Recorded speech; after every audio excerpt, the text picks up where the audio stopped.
Hey guys, I'm actually starting something new today, be it the second day of 2015.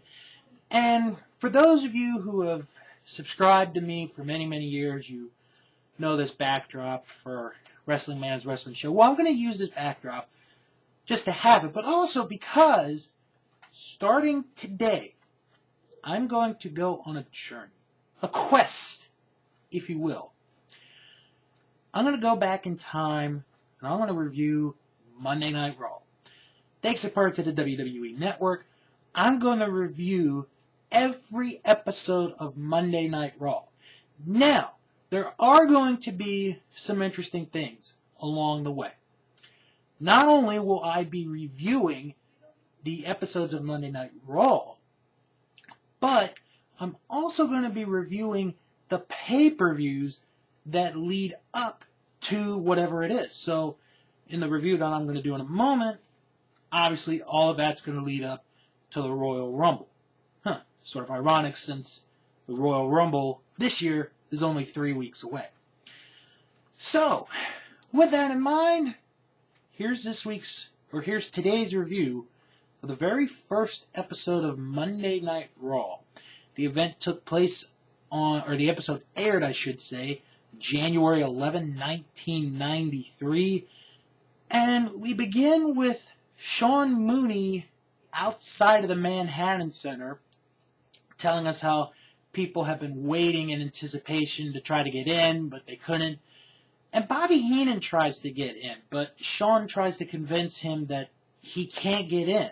You know, there's no room, plus they got another person in there doing the show, and Bobby Heenan just will not give up. So the commentating team for this episode, Vince McMahon, Macho Man Randy Savage, and comedian Rob Bartlett. And I use the term comedian loosely. So we start with our opening match, Coco Beware against Yokozuna, to which Rob Bartlett says in the beginning of the match, Yokozuna's ass looks like an amphitheater. Yep. Anyway, Coco Beware tries to knock Yokozuna down 2 or 3 times, can't really do it, and Yokozuna finally knocks Coco down. Coco barely gets some more offense in, not too much, but Yokozuna ends up, in the end, hitting the big splash, the back splash, and then the bonsai drop, gets the 3 count and the victory. Yokozuna defeats Coco Beware. Then we get an ad for the Royal Rumble. Then we go back, and Vince McMahon does mention that, Bobby Heenan's trying to get into the building, but there is a clip that was taped, and they air it, and it's Bobby Heenan talking about Narcissist. Who is Narcissist?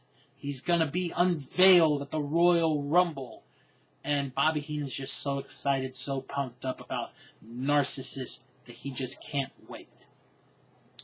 So we go to our next match. It's a tag team match. The Steiner brothers against the Executioners.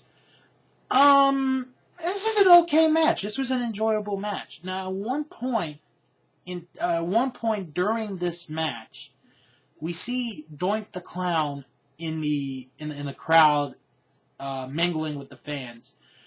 And at one point, Rob Bartlett calls him Dork the Clown. Yep, he watches the product. Dork the Clown. This was really a good Steiner Brothers match. Yes, I know it's a squash match, but it was fun to watch.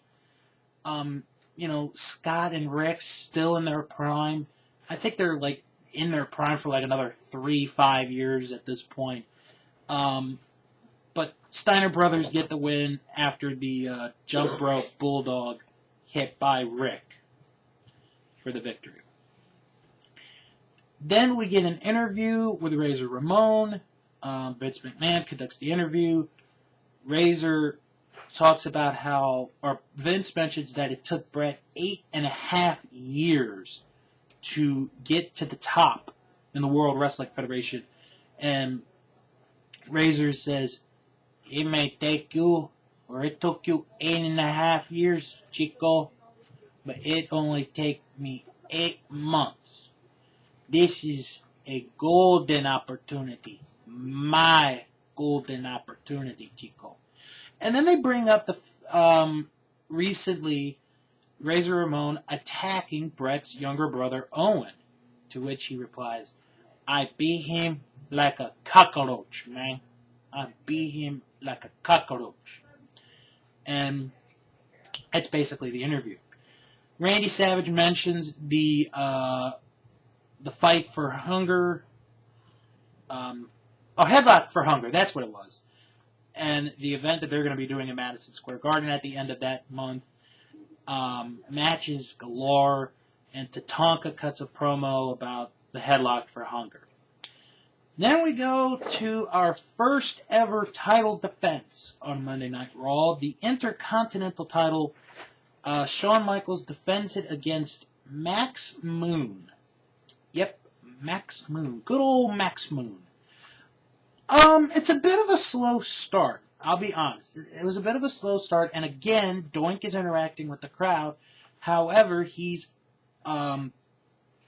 is actually out towards ringside, actually. So, Max Moon does get a side headlock and we return from break. And then this is just where it gets weird. Because I think at this point, either Rob does not care about this match, or they all just know that Shawn is going to win. Because at one point, Vince McMahon mentions how everybody's getting pardoned, because you got to remember, January 11, 93, we're like a week and a half away from Bill Clinton starting his term as the president. So he mentions how Jack Tunney, for some reason, tried to pardon Mike Tyson. I have no idea where this goes, because Rob Bartlett does a terrible Mike Tyson impression, which, I mean, my Mike Tyson is passable. His was just unbearable to listen to. So, we do get a couple, like the last 3-4 minutes are actually good. Max hits a running flip onto the floor on Shawn. And then he hits a cradle bomb and gets a pin only for 2. Almost got it.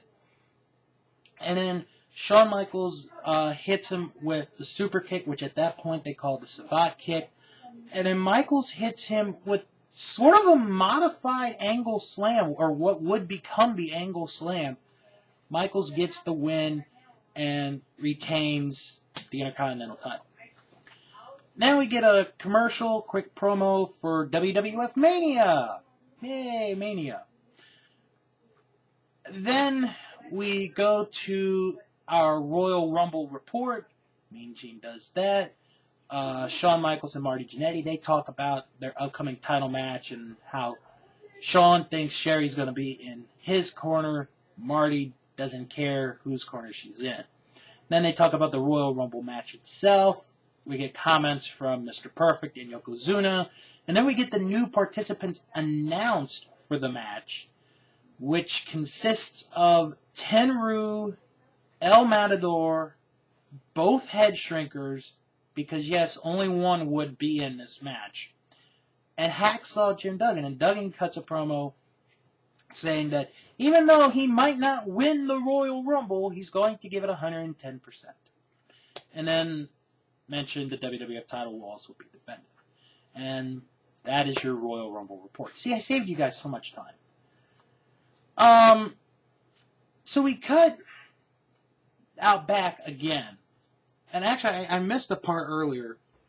I think it was after the Steiner brothers match, where Bobby Heenan tries to get into the building dressed as Rob's aunt. Well, we come back after the Royal Rumble report, and there's a line starting a little bit to get into Raw. And here comes Bobby Heenan dressed as a rabbi with the whole beard and hat. as Rob Bartlett's uncle. And that's just bad. It's just bad. Now we go back to the crew, and they talk about a moment that happened recently on Superstars, where Kamala was saved by Reverend Slick. Kim Shee and Harvey Whippleman were abusing Kamala. Slick running down. That's the first time I've ever seen Slick running down the ring. Tries to break it up. Kim Shee attacks Slick, and Kamala just loses it. He attacks Kim Shee, and then he goes after Harvey Whippleman. Now we go to our featured match, the first main event in the history of Monday Night Raw, Damien Demento against The Undertaker. Demento gets some offense in, but not too much. Undertaker basically beats him, gives him the tombstone piledriver. 1, 2, 3, Undertaker wins. So during that match, and then after the match, they announced the lineup for the next episode of Raw. Mr. Perfect would face Papa Shango. El Matador would face Ric Flair. And in a steel cage match, Woody Allen against Mia Farrow. Yep. They played that off for some reason. Woody Allen and Mia Farrow in a cage match. We'll have to see if that gets referenced in the next episode. So we come back, and Vince is interviewing Doink, who's at ringside. And they talk about how Crush, well, first off, Vince mentions to Doink how he likes to make kids cry. And that Crush has warned him to stop doing that.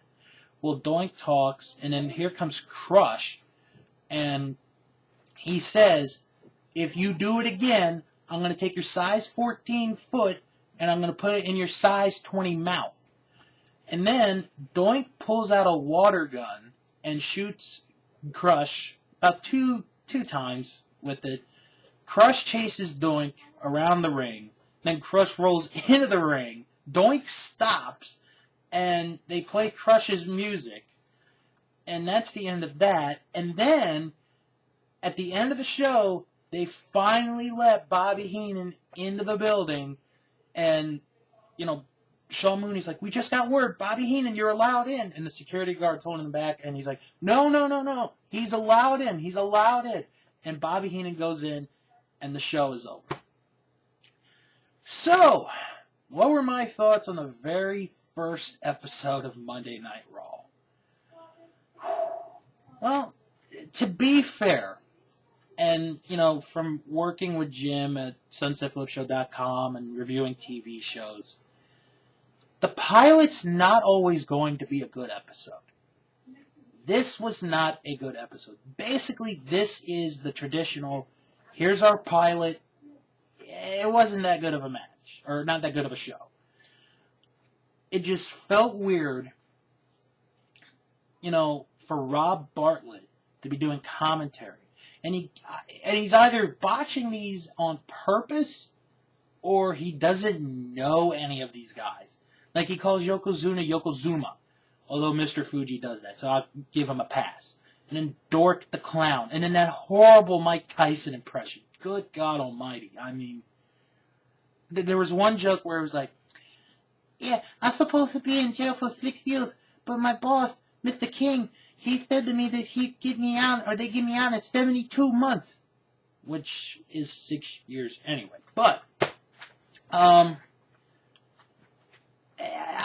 this was just not a good episode. I'm not saying it's unbearable, it's unwatchable. I think everyone should watch it because it is the first episode of Nitro, or Raw, pardon me.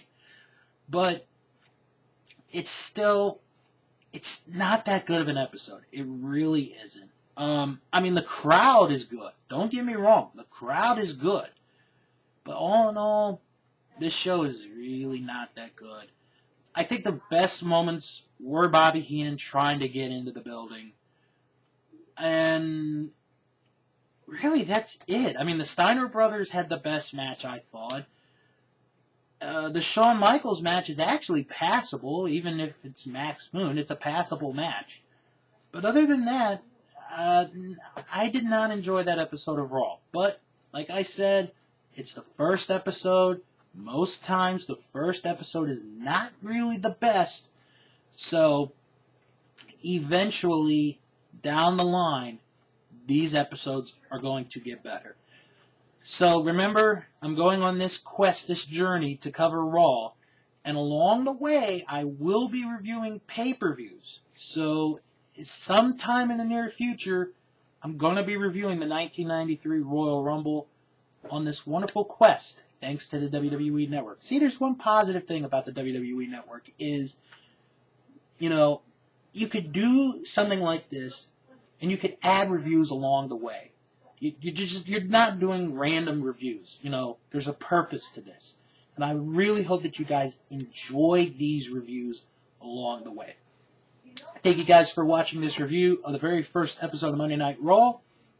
And come back real soon for many more Monday Night Raw reviews.